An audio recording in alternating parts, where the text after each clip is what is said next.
and get started. So hand it off to you, Judy. Okay, we're ready. We'll start, and Carrie's going to start us off. Thank you, Mayor, Council. So tonight we're going to be reviewing information on Mann Valley Corporate Park and potential construction for that corporate park. So this slide shows the intended agenda for the workshop, but of course, please feel free to ask any questions throughout the presentation. Kevin, Josh, Todd, and I will be jointly presenting and providing information for these slides. So first we'll start with the history of the Mann Valley Corporate Park. So in 2011, the city purchased over 85 acres of agricultural land in Mann Valley at the corner of Mann Lane and County Road Inman. At that time, the city also purchased a first right of refusal on the adjoining 243 acres, and the city exercised its right to purchase this in 2013. In 2016, the city annexed approximately 291 acres into the city. And also in 2016, tax increment district number 12 was created for 5 acres where Winfield Solutions built a research facility out in the corporate park. Winfield Solutions also had an option agreement on approximately 17 acres of adjacent property. And then in 2018, the city hired MSA and Addy Advantage to develop concept designs for Mann Valley land use. In 2019, the city released a request for proposal for preliminary engineering services and contracted with SCH. And in 2021, SCH provided 30% design plans. In 2022, the city purchased approximately 25 acres from the Cerna House and Yvonne Trust. And we contracted with SCH for final design services, including 60% design, 90% design, and the bidding services. And today, the city owns approximately 316 acres out in the Mann Valley Corporate Park area. So like I previously mentioned, in 2018, the city hired MSA and Addy Advantage to develop the concept designs for Mann Valley land use. This preferred concept plan laid out the preliminary route of internal roads, stormwater, and lot layout. And the largest lot with this concept plan was 96 acres. In 2022, staff updated the Mann Valley concept plan based on 30% preliminary design information that we received in 2021. And you actually, council, approved this concept plan as well. This updated concept plan provides greater lot flexibility and maximizes the overall developable acreage of the site. And the most impactful revision to the concept plan redirects stormwater around around the site. And instead of going through the center of the site and bisecting the developable area. The plan also transitioned from a regional stormwater management to on-site stormwater management. And the largest lot in this concept was 165 acres. Overall, both of the plans that you just saw called for the following land uses: office and light industrial and manufacturing, mixed use, which includes commercial and/or medium to high density residential, low density residential, institutional use, and conservancy. Carrie, can you point out which is it that lot 1, the biggest lot, the 160, that right there? Yep, this is 100 on the concept plan is 165 acres. Okay, thank you. Yep. Here, I have a question for you too. Yeah. In the preliminary, when we're renting out this land as farmland, do we have a memorandum of understanding with different groups that we rent out to so that we know that what they're planting and the rotation of it would be? Yeah, Todd, correct me if I'm wrong.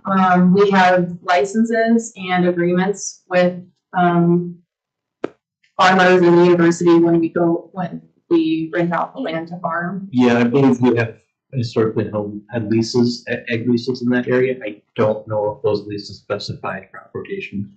Do we get that in that formal memorandum of understanding in the future? so we have a better process for doing stormwater as a city. This be last year, man. This will be the last year. I would, And I'm talking about in general, we do products, not just this one. if you're asking us to have a federal policy on crop rotation, that isn't in the plan. That is something the council could specify they want to do. I would suggest that we want to maintain the flexibility for a number of reasons.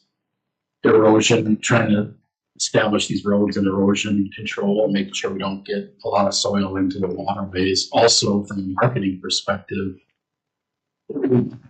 you're more challenged to market some of these lots if you have corn in them than if you have soybeans or alfalfa. So our approach to the farm leases until now has been essentially the farmer can lease the land and then they determine if they want to look for inputs and crops. Going forward, we'll do a balance of what we think is best for the, we want to maintain the condition of the soil for as long as possible because we don't know how long it's going to take before there's a lot. We want to keep things in production, but we don't. I guess I just want to understand the question. For me, it's the MOU would actually highlight what you're saying. These are the expectations before you start planting. We need the flexibility. That's part of what the MOU would have. Yeah, so we might be talking about the same kind. So right now, what we've done because of construction is we've done license agreements, which basically allow them to access the property and plant a crop. But it's unlike a lease where they have crop damage or other protections. This basically says, this is what the city thinks we're going to do, meaning we're probably not going to disturb this land until September, October. But if we do, we're not paying crop loss. So MOU license, I'm not sure if we might be talking a similar document. But understand, we haven't said you can only use this much nitrogen, you have to plant this crop. There's no, not that I'm aware of any stipulations about what they have to do. So I just want to be transparent about that. I think the MOU would allow for the flexibility for the city to say these are our expectations that need to be met so we can maintain flexibility for our purposes too. Yeah, we haven't signed anything that we believe limits our flexibility. We also haven't done a public process since 2012 or whatever. We've basically been working with O'Malley Farms, Alter, Grain, and the university. And let's see, I guess we did have Dan Johnson. Dan Johnson is involved also as a neighbor. So we kind of have just kept the group that we've had because they generally have, we found that they generally have a concern about the quality of this thing. It's good that you have people you can work with, but you really should have some type of document in place so to control future planning. I think we do. Maybe we can have an offline conversation to see if what we have is adequate, or it doesn't have to be offline. The council, this is an issue for the council as a whole. We can certainly have more discussion about that. Okay, thanks. Staying on that topic, do we have current leases or land agreements right now this year? I know I saw the university out there planning 2 weeks ago, and I didn't think we had. We do. We do have everything signed for 2023.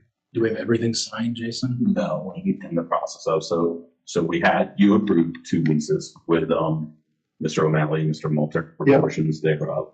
We did not at the time, we did not offer them what they previously farmed because of land construction. We did not offer the university anything because we didn't think we'd be able to. All 3 parties have asked for more land to farm. And we then found our timeline, we probably could allow them to farm for this season, hopefully. And so there's the 2 executed leases. So then we then drafted license agreements for them, the ability to use the land for additional acreage. The license agreements are on a month-to-month basis for in-kind. In-kind meaning they take care of the land for us, we don't have to. And they also, I'll remind you, the university allowed us utilities into the lab farm at no cost. So we did an in-kind license agreement that gives us, we provide them a 15-day notice that they have to, that we're going to dig it up to start construction. And so there's been an email to those, as you can imagine, the university's got to go to an assistant dean in office. And we're still waiting here. They've been sent to Mr. O'Malley and Mr. Multer. We've been waiting to hear back. I personally did tell the farmers that in the meantime, because they had to get planted, I said, you could go ahead and plant. It is at your own risk, you know, in case we determine that this can't work, but it's completely at your own risk.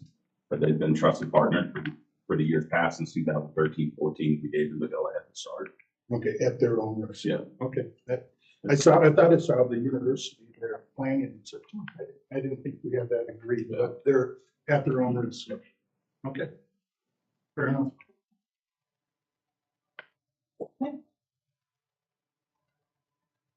So as part of the final design contract, SEH took that 2022 concept and has created a draft subdivision plat for Mann Valley. This is a rendering of the draft plat and is intended to show the general layout of the lots, outlots, and easements. Both staff and the state of Wisconsin will review the plat before it's finalized and approved by both the Planning Commission and you council. And staff is currently reviewing this draft plat. But with this subdivision plat, the land uses have stayed the same as the 2022 concept plan, but the acreage of some of the lots have changed. So the finished acreage in the corporate park will be approximately 209 acres. And the finished acre for the R3 high density, which will be down here, zoning is approximately 10 acres.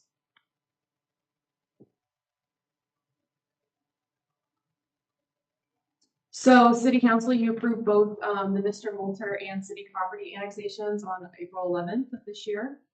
Mr. Multer's property is zoned A ag, agriculture, but the future land use is intended to be zoned as mixed use and industrial.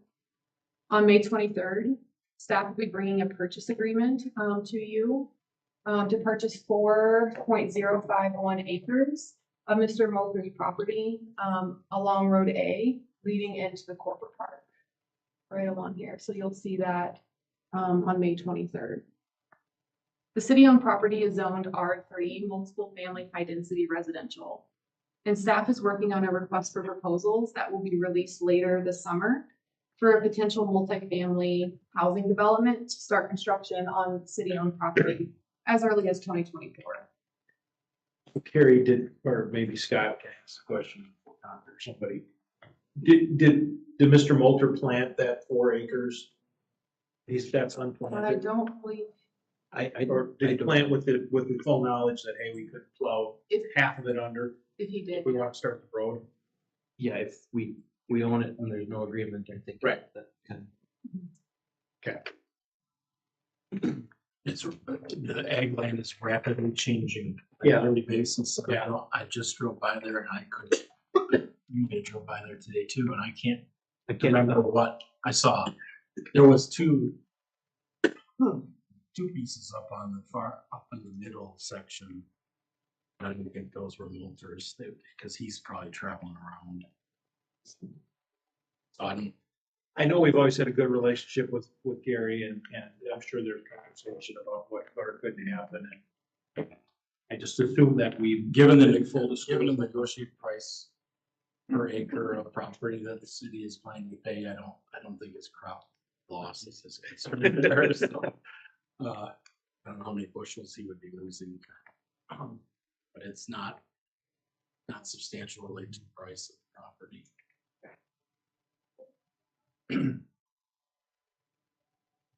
My turn? Yep. Thanks, Carrie. So this project is a really, really big project.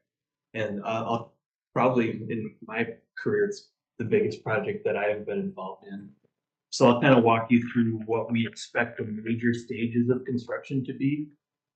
If you recall the original 2017 plan, the 2017-2018 concept plan that MSA prepared included stormwater,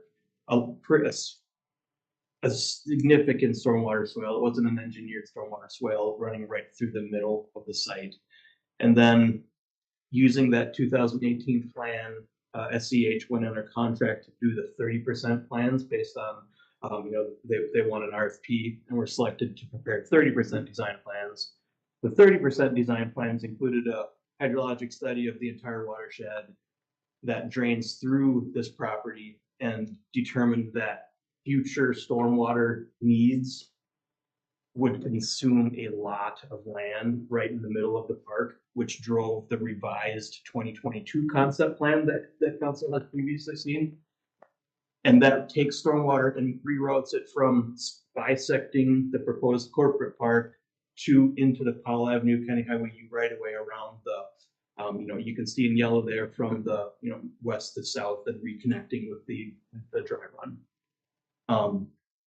So that's about 35,000 cubic yards of earthwork, which did allow us to have that 155 plus or minus acre lot in the middle. And I think also bought us about 10 developable acres because some of that stormwater is now in the right of way. The next major, I'm kind of trying to go through this the way that I think a contractor is gonna build it. I can't say for sure how a contractor will choose to build it, but after earthwork is completed, I would expect them to start installing sanitary sewer. That's what you see in green and orange there. The existing DeSanctis Park wastewater lift station that pumps wastewater from DeSanctis Park, Maple Street, Paul Road down to the wastewater treatment plant will be replaced with a new wastewater lift station kind of on the west side of the orange line there where it says lift station. And that new lift station will pump wastewater back to and reconnecting with the existing force main discharging from the existing DeSanctis Park lift station. So that's going to be a major construction project in and of itself.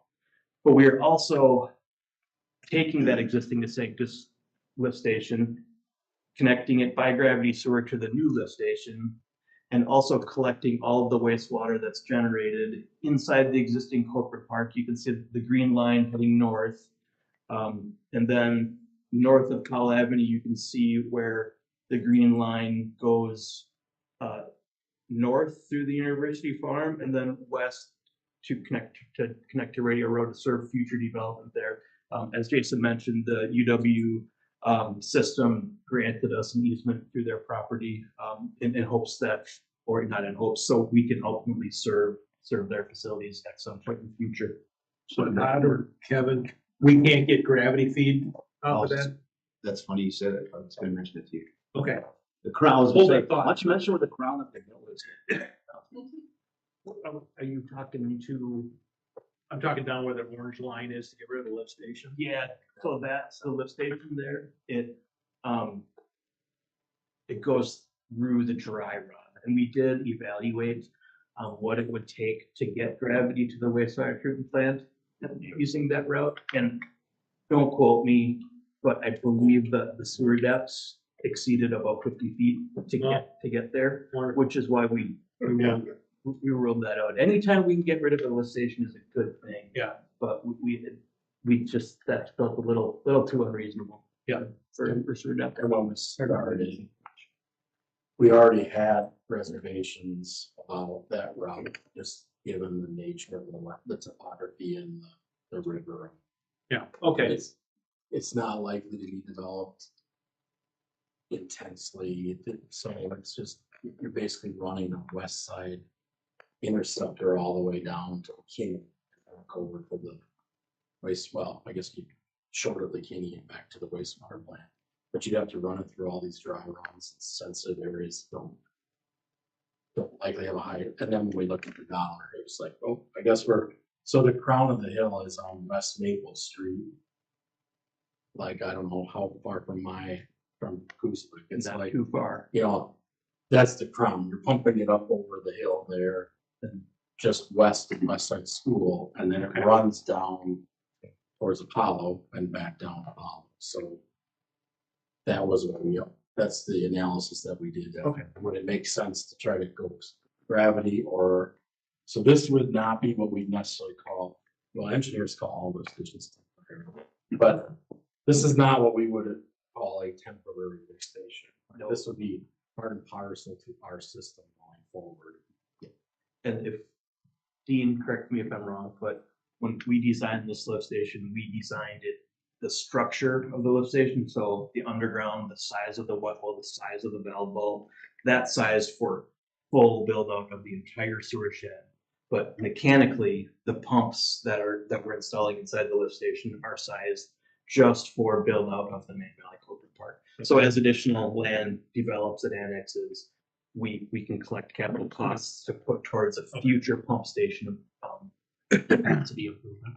I just wanted to hear that we've looked at the gravity feed, we know the answer. It would have been What's gonna happen. It would have been really cool to design that, but that cost. Would it be a major increase to, get the capacity up higher then, or without, capital coming from outside? I don't know what the cost would be to increase the size, and it really is heavily dependent on how that develops. If it develops as single family residential, we may not need to do anything. If something else comes in, then we may need to do something. Scott, do you know if there's any resiliency planning grants available for Mann Valley? We can apply for. We are in discussions on several grants. I'm not sure that I would hold that would be resiliency area. So, I mean, when I hear resiliency, I think of, flood resiliency, storm resiliency, climate change resiliency. I don't know, we're not gonna have we'll have a generator at the lift station, but we're not gonna have like battery storage to store power, that kind of resiliency. It'll require us to, we're doing a trailer. Is that gonna be a trailer? We'll have a Trailer mounted generator. So that'll be a remote. So we may look at that too as part of our emergency management planning. We're trying to figure out a uniform mobile generation standard so that we can take it to any of the lift stations, the wells, the police station, a neighborhood, a storm shelter or whatever, and plug in these mobile units instead of building fixed units at every location. That's pretty cost prohibitive. We also want to stop using the 1942 Army surplus. I think Dave's trying to sell that. Yeah, got one from Vietnam. It's a green with a big star. So can you, I just have you go back to the yellow, the stormwater. Okay. Because I think I heard Gary say it and you mentioned it, but I just want to. This is off-site stormwater management. We are handling our neighbor's water.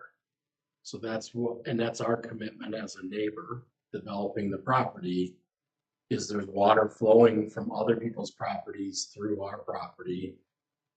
We know that it's going to continue to do that, and we have a responsibility to take care of that so that it can continue to go where it's gone before.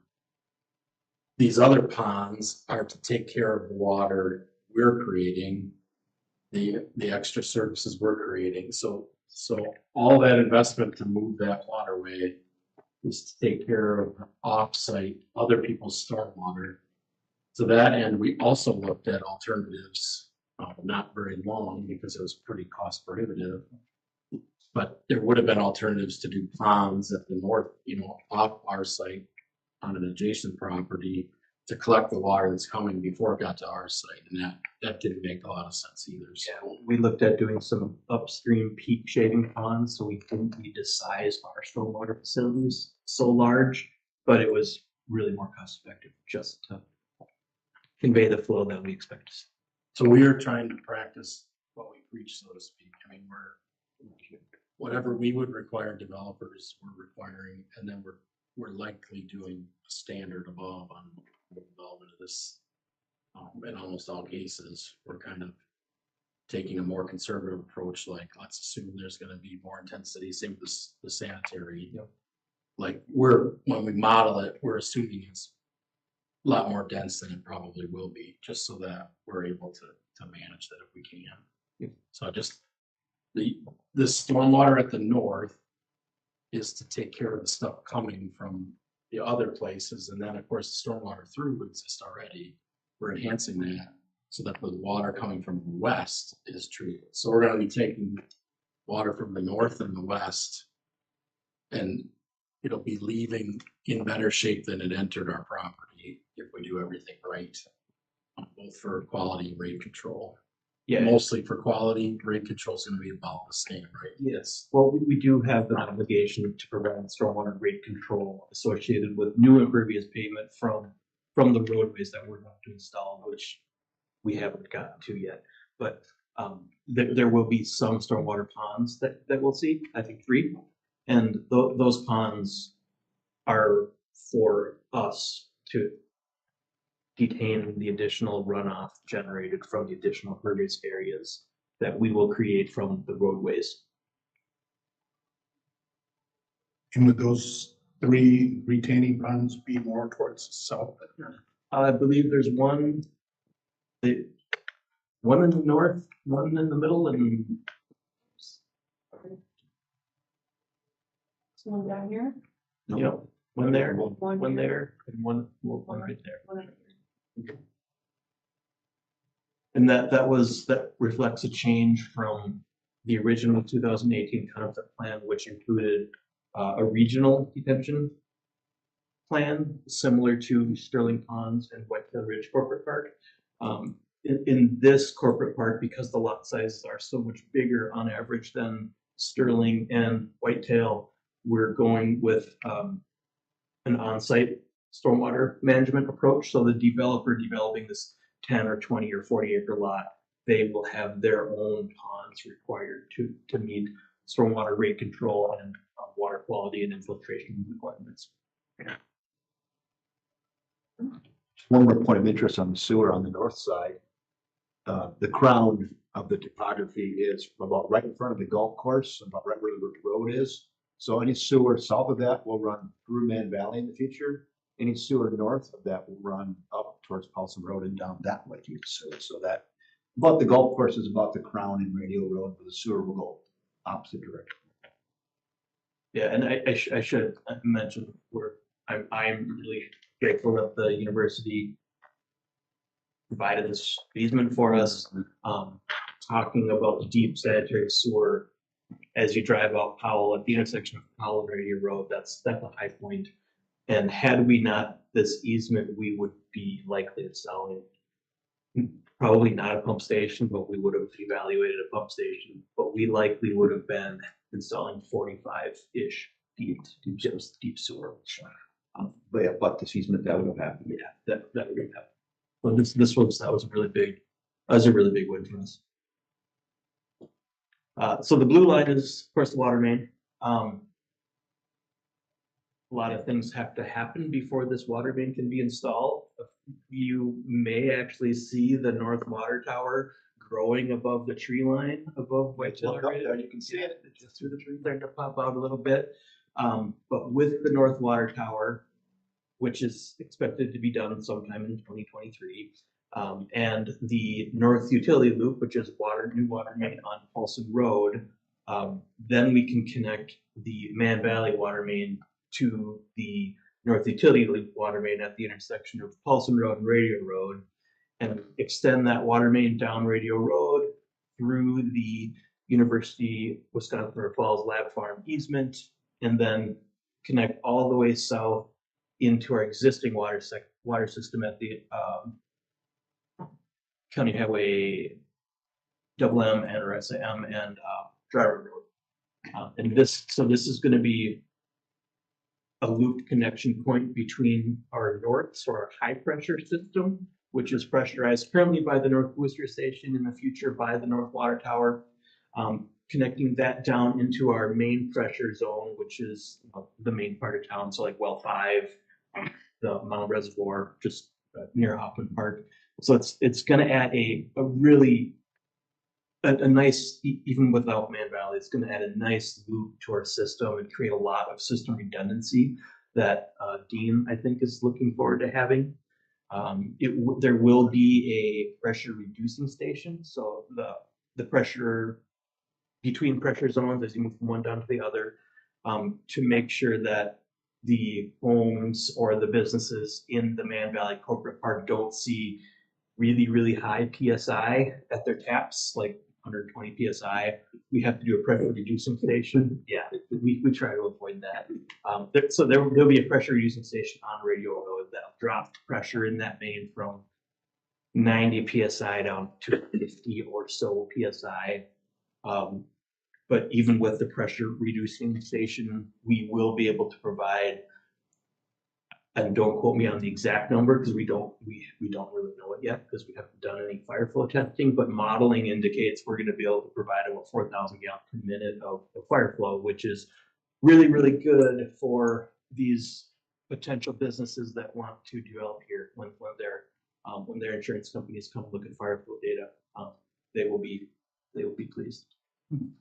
Another quick question. So when we talk about the university allowing us to go through and put in the line, I mean, that's very nice, but there's lots of benefits to them too, right? Yes, Because absolutely. if they want to eventually annex in, Yep. they got a whole bunch Yep. of costs that's Yep. already eliminated. So Yep. it isn't just a goodwill gesture on their part. I mean, Absolutely.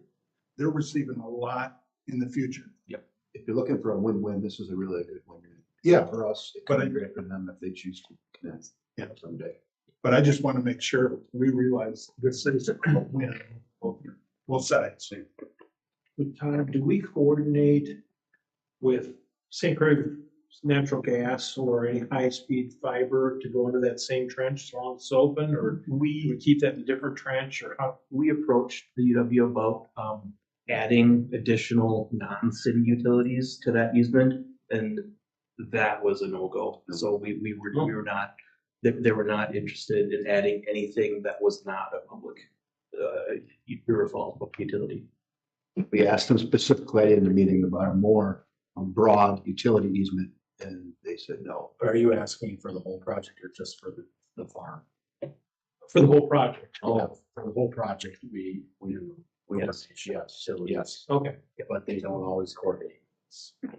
So got we always offer coordination with utility. And gas has been pretty aggressive out there. Yeah, gas went in mostly where it was supposed to, already, so there's gonna be some modifications to the gas that was put in, so. and I would assume they could come in off the end. They have The other way. Yeah, that will be down Mann Road, Okay, and that comes back in on Division. okay. That connects up, and I don't know if it's energized, but I guess it's not energized. But I don't know that it's pressurized yet. I think it's just the pipes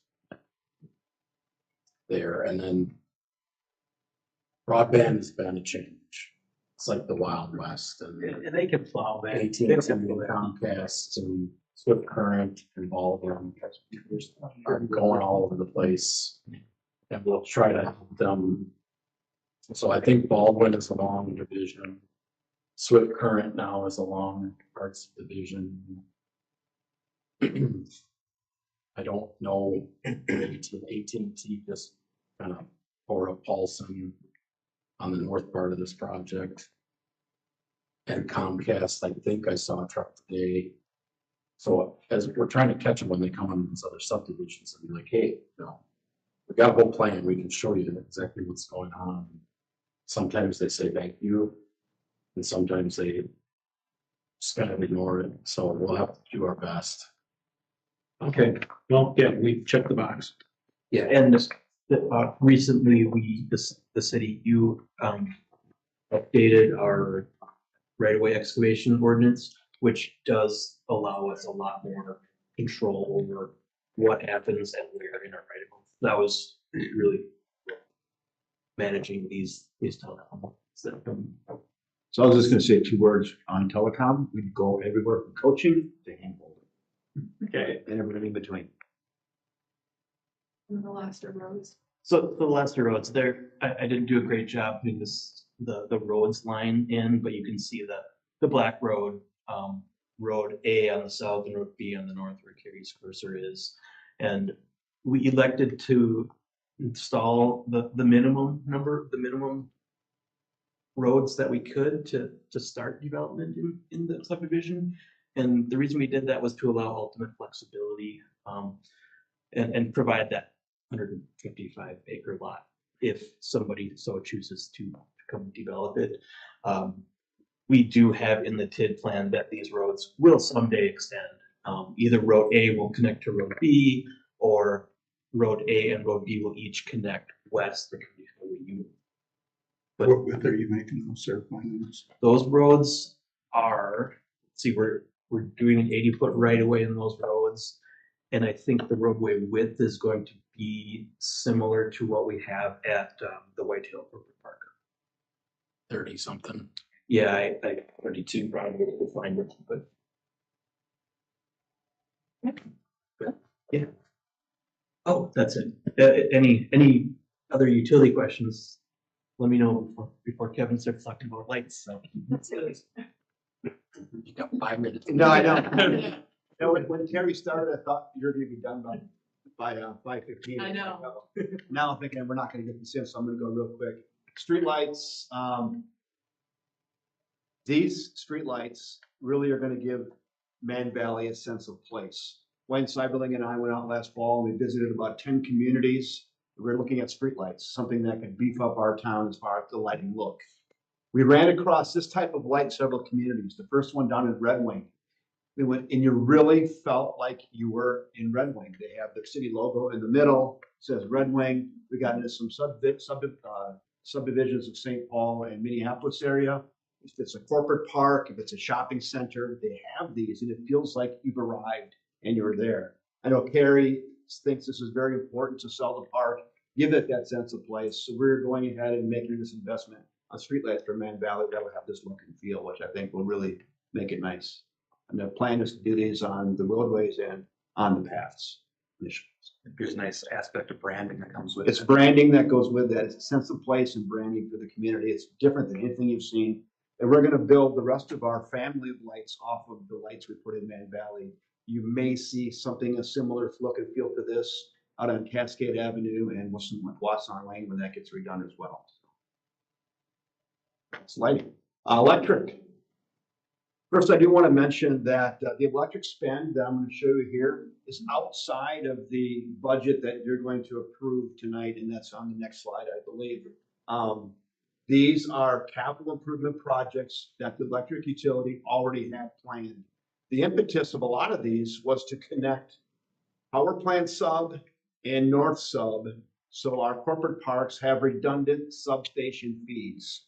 On the right side, Winter Street, where it says 2023, we have conduit in the ground over there. We put that in right before COVID. COVID hit. That was one of the projects we shelved during that time. We're bringing that back, and Wayne and his crews are going to be completing that this year by pulling the cable in there. Then we're going to go from there up Powell Avenue in 2024, connect to existing switch cabinets there. That'll be one main feed into Mann Valley. We already have an existing feed in Mann Valley. It says installed along Radio Road. We feed Winfield Solutions. So we already have a circuit in that feeds Winfield. We're already in Mann Valley with electric.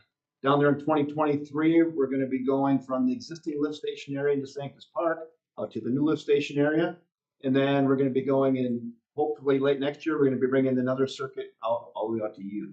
So Wayne's like, yeah, it's a lot of work. But that's our plan for electric.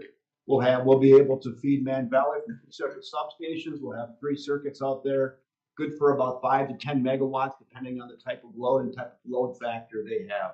If it's a third shift, there's more capacity. If it's, first shift operation only during peak times, it's probably a little less capacity. So we'll get away with that. And then I want to say one more thing. If we get a 15 megawatt load out there, something giant, and for context, River Falls on a daily basis is about 20 megawatts. So if we were to get a 15 megawatt load, it'd be 2/3 of what the whole city is. That'd be a huge deal. We do have space for another transformer out in North Sub today. It's already pre-padded. There's conduits coming out, so we do have that capability as well. All lines will be buried. The lines will all be buried. Yes. Yep. Yes, all underground. And then with the construction of Mann Valley, water sewer will be sized, like Todd said earlier, to the full build out of the sanitary sewer service area, which is about a 20-year plan. So show me the load and we'll get you the power.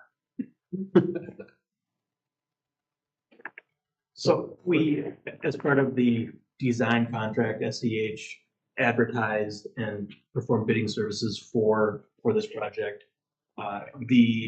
We were surprised that we only received 2 responsive bidders. So that was a disappointment, but we were pretty pleased with the bid results. The 90% plan estimate was 15.235 million. And that did, that was 90%, so it still did include some contingency dollars. But we were rather pleased with the Haas Sons contract, or the Haas Sons bid for $13.166 million. And because we were so pleased with those bid prices, we do expect when we come to request, when we bring this to council, staff will likely recommend selecting the street lighting and trail lighting alternatives. We bid those as alternates, but we didn't know what they were going to come in at. So we kind of left that as something we could choose at the end. But the pricing was favorable. Haas Sons is a reputable contractor. They're based out of Eau Claire, Wisconsin. They have a good reputation for doing this type of work. We do expect when we bring this to council on May 23rd that it will also include a construction services contract for Elliot Hendrickson, the design engineer. That typically includes construction, contract administration, resident project representative services, and construction staking are the 3 big ticket items in that contract. We're still negotiating with SEH on that one before we're comfortable bringing it to you. So expect that on the 23rd, but I don't have it in hand yet. Todd's working hard on that. So With Ames. So as this price is up here, and Kevin mentioned already that we've got some electric in the capital plan in addition to this, but I do want to emphasize, all this is coming under the category of Mann Valley.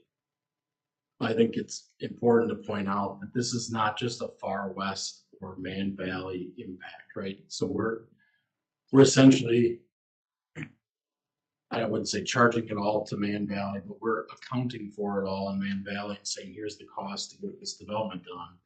But it has positive impacts on the utility side for the near west and for the north, for Sterling Ponds and the areas in between, because there isn't these dead ends is not the right word. It's utility, but it's kind of service ends that don't necessarily have feeds back or redundancies. So by doing this project, Mann Valley ties in very well. It's part of the reason the council was interested in purchasing it a number of years ago. It's not a leapfrog type development. It's kind of working within the pocket of what we have. So just want to emphasize that these investments have a lot of benefits to people in Sterling Ponds, to people in my neighborhood and east, on this side of town, near west, because you're getting these wells, pumps, pressure zones all tied in. Electric redundancy. Down Winter Street and getting that electric redundancy. Now, does that mean that nobody will ever have a power outage because of a squirrel? No, we wish. But what it does mean is it's a chance for things to break them over, pop back on. And it also means if we have some kind of catastrophic failure on a transmission line, that you basically can feed the whole rest of the city from a different substation, which we can't always do today. Right. And so there's some real big benefits on that. And including, there's benefits from the far west, outside of the city limits, on water shuttling for the fire department. So there's a number of benefits of doing this project besides the main one, which is let's get some development lots open on the what most of us consider the far west side of the city. But you've got all these other things that are helpful, right? Every time they do shovel drills now for water tenders, they're going to be able to get more water faster because it's just bringing that fire flow farther out. And it may not seem like a lot to go a quarter mile, half a mile. I think some of this is probably taking us even a mile closer to that shuttle point, but it makes a difference when they're trying to run these trucks back and forth. So it's good news for Mann Valley. That of course is the primary thing. But it's an investment well beyond just the 300 acres of Mann Valley. And that doesn't mention all the adjacent properties that aren't even developed yet that can have future development potential. Just existing customers of ours in this, the utilities are going to benefit from this project going forward. So we have about 15 minutes left, so we'll let's the rest of the slide. Yeah, so I would just very quickly then just touch on the sources and uses for the bids that Todd mentioned earlier. Of course, remember that there is this additional construction services component to it that won't be included in what you see here. But what we'll essentially do with that, depending on what the amount ends up being, is we'll take that and allocate it across the utilities that you see here, across the uses. So each of these numbers will adjust slightly based on that. But for now, just for the construction bids portion, we do, in consultation with our financial advisor, we've been talking about sort of the optimal methods for how we can package the borrowing for this, given kind of broader policy and financial implications for the city that aren't specific to this project. And so we do anticipate issuing a combination of revenue bonds and general obligation bonds. And we're going to bring more information about that and the specific mix and packaging of that to you later this year as part of the borrowing that we'll be doing this year. But at this point, as you can see here, we do anticipate about $4.5 million in revenue bonds and $8.6 million in general obligation bonds to finance the construction. And then as part of the Mann Valley project, the city is proposing to create tax increment district number 19. So just quickly, as a refresher, tax increment districts allow cities to capture incremental property tax revenue from growth in a defined area and use that revenue to benefit that area. And that's really been one of the most powerful and widely used economic development tools that cities have used since 1976. And then again, just as a refresher, this graph shows how tax increment financing works. You have the current base property value, which is in blue. It's frozen at the time that the TID is created. The adjacent taxing jurisdictions, the county, the schools, the tech college, continue to receive taxes at that base level. Through the years, the city captures that value increment, and that's the money that is used to carry out projects within the TID and within a half mile of the TID. Which are included in the TID plan. And then once the TID ends, the increased tax revenue is shared with all of those taxing jurisdictions again, and they start receiving the full tax amount, property tax amount. Which would be what, 20 years? In this case, yes, it's a mixed use TID, 20-year life. So like I said, the proposed TID 19 is a mixed use district and it's comprised of 380.93 acres, including both property that the city owns and Mr. Moulter, his property as well. And the goal of this TID, like we've been talking about, is to extend the infrastructure to Mann Valley, making it ready for large scale development. And like Josh mentioned, we did work closely with Ellers on creating the plan, the tax plan. So here is that plan. And when we work with Ellers, we do tend to the conservative side when we test out these cash flow assumptions and project plan cost assumptions. So there were several, an understatement, back and forth with Ellers throughout this process. They would kind of retool numbers, send it to us, get our feedback, and back and forth we went numerous times. And so what I mean when I say we tend to the conservative side is on the project cost side, when we get into the later years of the TID, it's a 20-year TID. So it'll have a 15-year construction period. The last 5 years of your TID, you can't do construction. You're essentially retiring debt in those last 5 years. So we've got 15 years to incur project costs. And over those 15 years, we would inflate assumptions about what we plan on spending in future years. So we would take, what do we think it's going to cost in current year dollars, and inflate that based on the future year we're plugging that number in. We do not inflate our assumptions about revenue though. So when I say we tend to the conservative side with this model, what we do is we start with a tax rate. You can see it was $16.06 per $1,000 of value, and it's that number consistently across the project plan. So that's essentially how we plan for these conservatively. And so just to provide just real quick information then to the base value for this TID. So the last couple slides ago when Carrie showed how a TID is structured, the base value at the time the TID will be created is $405,700 approximately. And then a new development over that amount over 20 years, we expect could be $55 million. In increment revenue off of about $245 million of development. So that's how the model's currently built. But then I'm going to get into a little bit more on this slide. And essentially we have the model is developed using 2 phases. And we did this intentionally with Ellard. Our understanding is this was a similar approach that we used when we developed the Sterling Ponds TID. Because it's a corporate park and you have so many unknowns as you go later into the TID, what we essentially wanted to do is put together a phase 1 portion of the plan where we have known costs. We know we've got bids of $13.1 million. We're going to have construction management services in addition to that. Those are known quantifiable costs needed to serve development right out of the gate, essentially, depending on what it looks like and where it goes, etc. Then there's this phase 2 portion. And the phase 2 portion is really development dependent. And what I mean by that is future costs will only occur to the level necessary to serve future development needs. So we have this phase 1 that we know is needed to provide the minimum to serve the corporate park. The rest of that will be driven by future development and the requirements of future development. So the later you go into our TID project plan, very frankly, the more speculative it gets. We wanted to make sure we incorporated all of our expected basket of costs, but the specific timing, the specific amounts are all going to be subject to change depending on what we actually need for the development that comes. And we won't know, as Kevin kind of alluded to earlier, we're not going to know until we know what we're trying to serve. So I just want to point that out. The project costs include things like street infrastructure, including future roundabouts potentially, again, depending on traffic volume needs.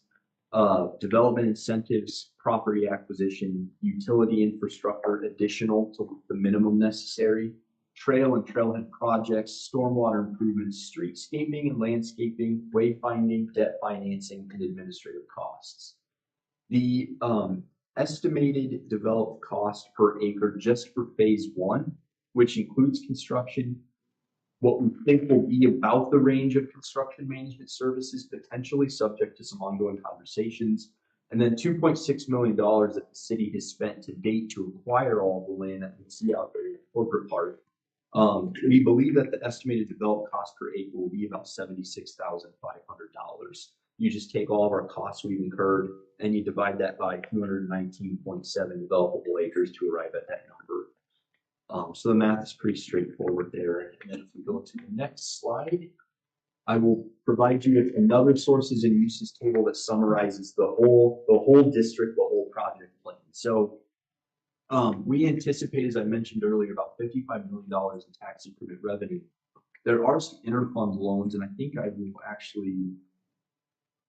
should have talked about those a little bit more on this last slide.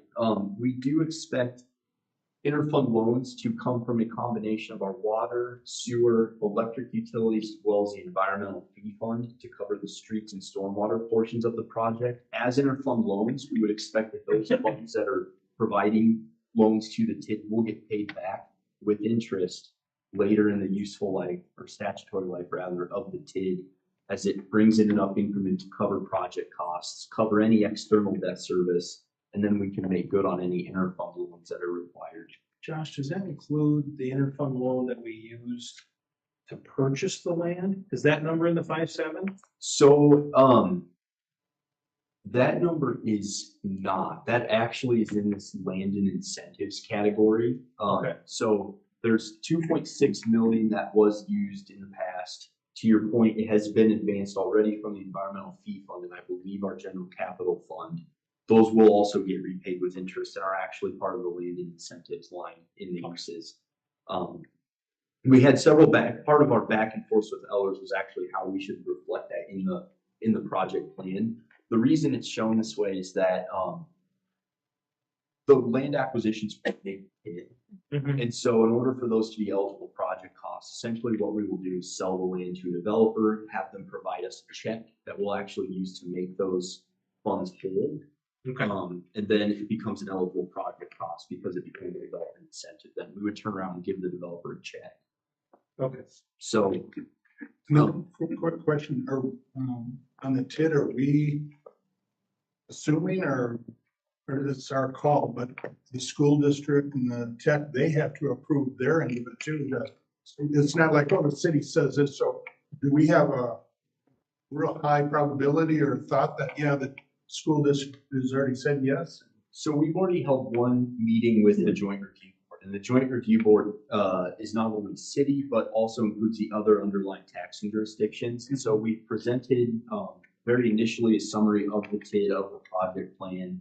We will then go back to them after the council portion of the process. So the process is you start with JRB, Joint Review Board, you go to Plan Commission, Council, and then back to the Joint Review Board at the end. So we actually meet with them twice, and I think the feedback was positive. There was no questions. They understood that Mann Valley, we've been talking about it as a community for many, many years. And so there were no questions from the county or the school district or CBTC. And typically these joint review boards, the folks they send, that each of these organizations send to these meetings, are also attending similar meetings in other communities where they're also the underlying taxing jurisdiction for them. So many of them are very familiar with this process and what it entails. So, No, I hear that. I just want to know if they think, well, that's a good deal, but I'm really not going to receive any great benefit for this for 20 years. The school district benefits because it affects their funding schedule or their funding method. So it actually reduces the, I mean, Scott, I'm kind of wandering out of my own character here, but it actually reduces the value of properties that they get to spread it across, so they actually benefit from not having these numbers coming out. Yeah, the short answer Help is, me out. the short answer is them waiting for 20 years is better than taking it right away, because essentially whatever revenue they get, the state will take away the revenue the state's giving them now. So they won't have any more revenue. They'll have more levy from locals and less money from the state. They also benefit to the extent that any, if there's mixed use development done in like TID, that's residential, they get immediate impact from per pupil revenue for any kids that are in the developments. So, but generally speaking, those taxing jurisdictions are saying, but for doing the TID, we wouldn't see anything anyways. We wouldn't see it in the scope or scale that you're proposing. And so we're willing to forego what we may or may not realize for something we believe we are going to realize. And council has the ability also with the JRB to close it before the 20 years. So, I mean, there's a maximum life, there's some ability to extend it, and then there's also ability to close it early, which isn't necessarily what we're planning in this kind of complex project. But I don't know if that answers your question. That was good. So that's kind of where they're at, and they do ask questions. They didn't ask a whole lot. They didn't, no, they have in the past. So But I know the school superintendent had talked to me about this project specifically, and their rep is Mike Miller. Mike Miller. The county administrator is the county's rep now, and then Dale Jorgensen is the public rep, and then Dan Lytle is the rep for CBTC. yeah, and our models are much more conservative than what they're seeing in other communities. That there's a lot more stretch fiscal planning, and I won't name names, but other communities they've gone into. You know, the tax rate is inflated every year. They have projects in the first year that are huge that kind of hit right away, big wins right away in the first years, and we kind of spread that stuff out to try to, but again, this is also, we do our own internal cash flow on worst case scenarios. So we're taking, if we lay $15 million out and nothing happens, what did we just do? And then we do kind of a minimum increment. What do we have to get for minimum increment to break even on the cash flow over 20 years? For the current, and we did that for Sterling Ponds and for Whitetail, where we wouldn't do the next phase of construction until we knew we had the cash flow for the first phase. When Winfield came in Sterling Pond and said, you only have this little stub road in, we want you to put Sutherland all the way around. And we said, well, what are you going to guarantee in development? So that we know the cash was going to be there. We put the initial investment, we kind of dipped our toe into Sterling Ponds. If you're ready to guarantee a bigger project, then we'll do that. So then we got Winfield and TW both provide us guarantees. And that allowed us to run the cash flow with the bigger. And it's the same year. We're not going to spend 59 million. We're not going to obligate ourselves to $58 million for a 20-acre project, right? You're going to need large. you're going to have to get into the $50 to $100 million range before we do much additional development out there. So that's kind of how that works, and that'll change. We're also conservative on the interfund stuff and debt service. We're just assuming we're paying a lot of interest. Those projects aren't happening in the short near term; they're happening in the long term. So we're accruing all that interest that's building and building and compounding. If we get projects at the front end of these TIDs, then you've got cash flow to pay off that debt service so that you don't have the interest on interest. So, So I realize we're out of time, but 3 slides left, so I will go quickly. So economic driver trends. So since 2011, the land value is higher. All the nearby large land tracts in the Twin Cities, Metro, a lot of them are developed. The housing demand is up. The scale and scope of the projects that I'm seeing come through, they are larger. And inflation and construction costs is the only downside in staff's opinion since 2011. And then I went back and looked since 2017, staff has responded to 24 RFIs needing 10+ acres.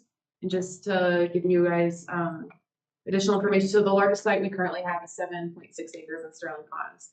And out of those 24 RFIs, 7 of those needed 50+ acres, 3 needed 100+ acres, and 1 needed 200+ acres. So the scale and scope of these projects are getting larger. And then finally, so staff has been marketing and will continue to market Mann Valley through the construction period and beyond. Just a few things. So over the past few years, staff has been in ongoing communications with multiple brokers within the Twin Cities and even some outside of the region that have interest in Mann Valley and are excited to see work on it progressing. So staff will continue to have those conversations and work with those connections.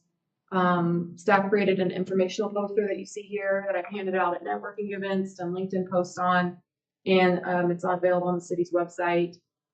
We're considering advertising Mann Valley Corporate Park in a site selection magazine, and we will be working on a marketing video with drone footage. This video will be similar to the ones that we've created for Sterling Ponds and Whitetail. And then the WEDC certified site program is used to enhance the state's appeal to companies that are currently not located in Wisconsin. So staff will work with with Wisconsin Economic Development Corporation to obtain a certified site designation for Mann Valley. And if Mann Valley receives this designation, WEDC would provide a high-profile, multi-pronged marketing strategy that markets the site to national site selector consultants. So we will continue to also pursue new ways of marketing the site to regional and national businesses. And then finally, timeline. So on May 15th, the Utility Advisory Board is going to review the construction management contract that we've been mentioning. May 23rd, Council, you'll see the following items come to you: the creation of Tax Increment District 19, the bid and construction management contracts, jurisdictional transfer of County Trunk Highway U and Radio Road, and the purchase of that 4.015 acres from Mr. Moulter for the Road A as you're going into the Clipper Park. Like Josh mentioned, the second JRB meeting where they will review the TID again and hopefully approve it will take place on May 25th. We'll award the contract and notice to proceed in June of July. We're expecting construction to start this September and construction will be completed in October of 2024.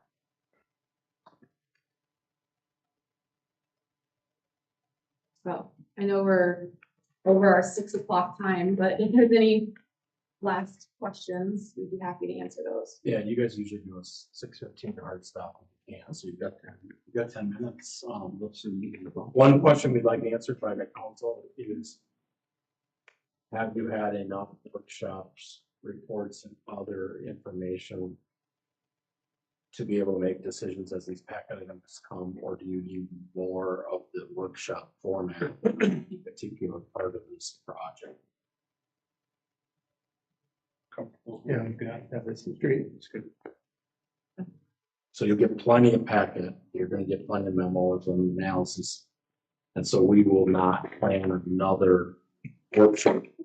So we'll get some review of this.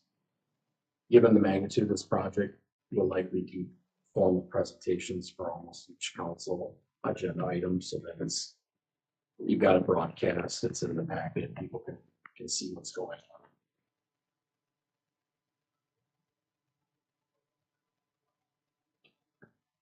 So I appreciate, you've got good staff here and they really know this project. Todd was modest. He may not have done a project of this amount all at one time, but the North Interceptor project was extremely complicated and probably about equivalent dollar-wise to the one portion of these projects. And we've got a great staff at Eller's helping us. We're giving them a lot of trouble because we're asking a lot of questions and trying to run through scenarios.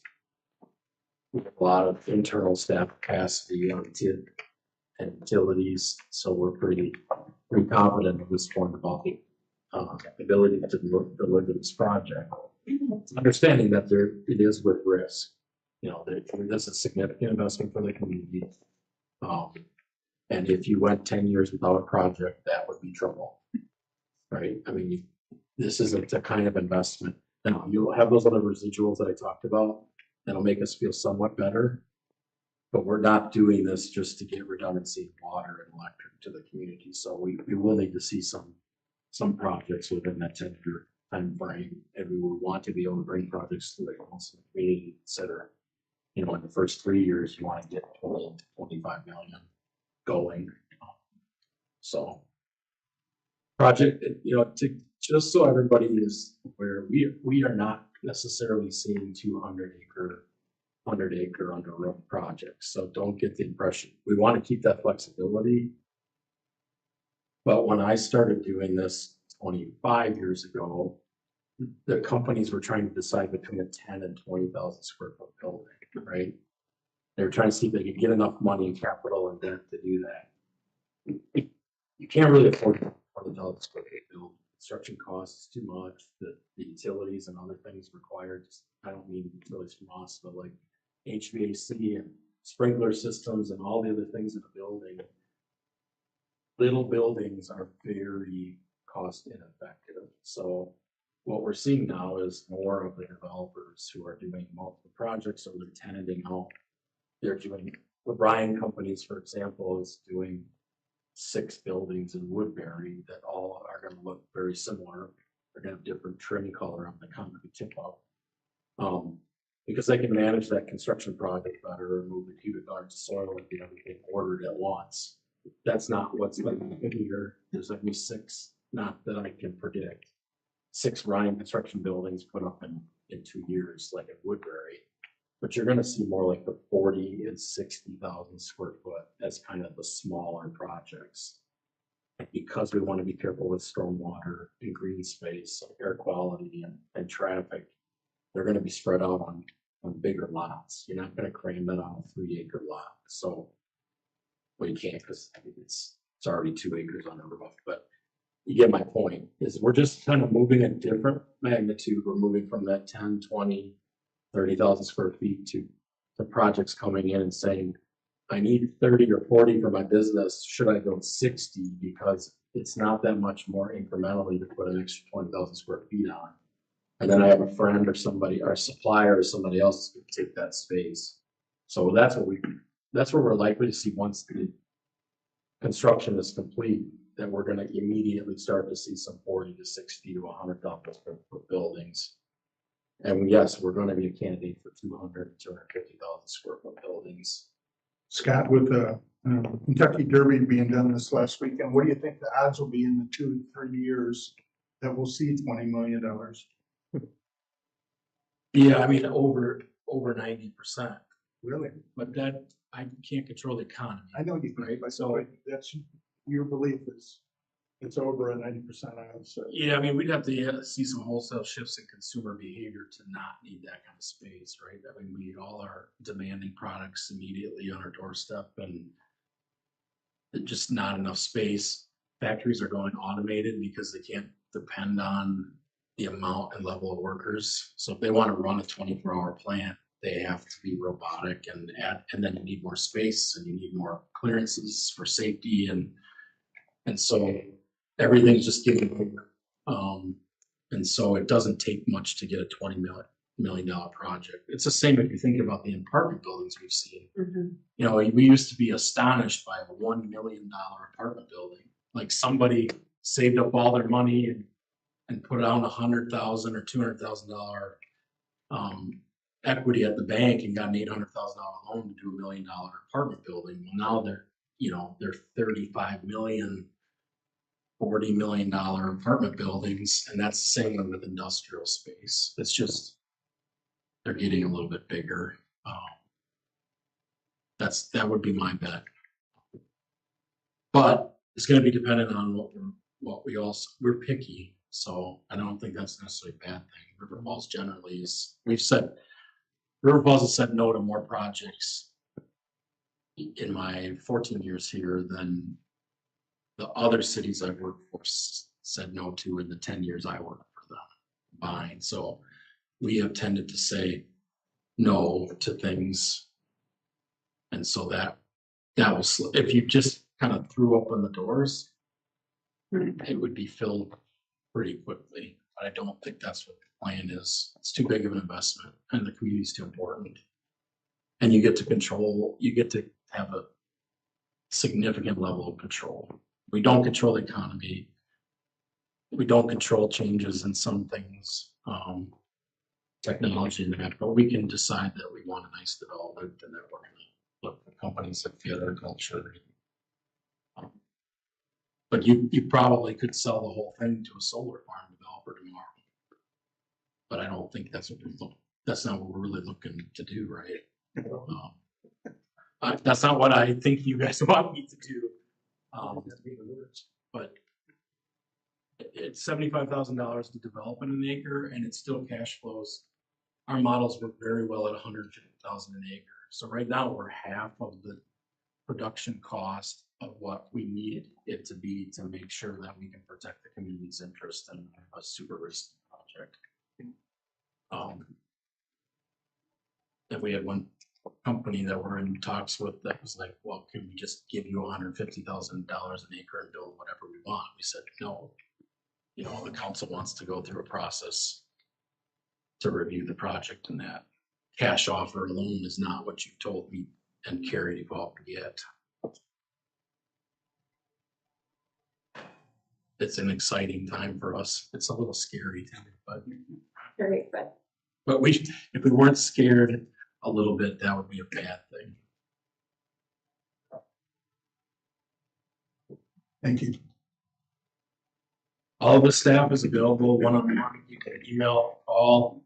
Don't feel like you need a workshop. If you have specific questions on following. Thanks.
Just, making it a double and hop to it. How about that? That's kind of cool. How was that even possible?